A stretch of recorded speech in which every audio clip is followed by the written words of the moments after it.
Aujourd'hui, à Malaga, le temps est incertain. À l'ouest, c'est pire, impossible de passer Gibraltar. Il faudra patienter jusqu'au début d'après-midi pour que le directeur des vols donne le feu vert. Il est 14h30, les avions se mettent en route en direction du Maroc. Une mauvaise météo sur le détroit de Gibraltar a retardé le décollage du rallye. Il nous reste 3 heures de vol pour atteindre Casablanca avant la nuit. C'est pas gagné. Cédric, comment on gère le mauvais temps sur la mer surtout? On se reporte souvent, on reporte les départs comme on l'a fait ce matin à plusieurs reprises.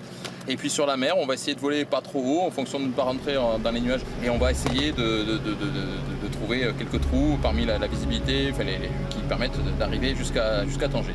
L'Espagne, c'est souvent comme ça. Des montagnes partout, du mauvais temps venu de la mer.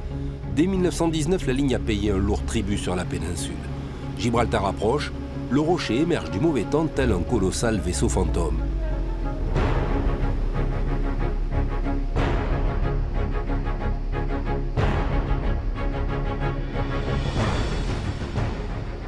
De l'autre côté du détroit, changement de météo. Le temps devient plus lumineux, Tanger s'efface sous l'aile gauche de l'avion, puis c'est la descente vers Casablanca, où le dernier avion se posera à quelques minutes du coucher du soleil.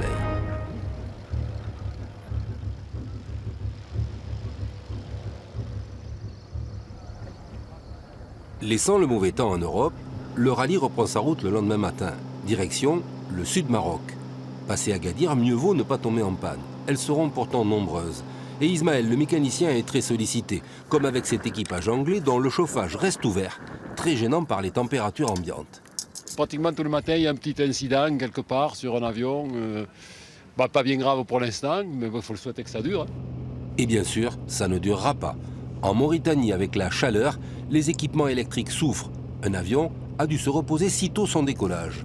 Tous les radios, les instruments principaux, ils ont arrêté juste avant le décollage.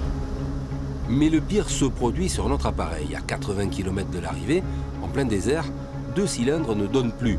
Perte de puissance, le moteur tourne toujours, la pression se maintient et la température aussi. À l'arrivée et après 2 heures de recherche de panne, le constat est amer. Mais le verdict, c'est soupape qui ne fonctionne pas, cause de rupture d'axe culbuteur. La panne est grave. Il faudra laisser l'avion sur place et poursuivre vers Saint-Louis du Sénégal le lendemain avec un avion venu nous récupérer.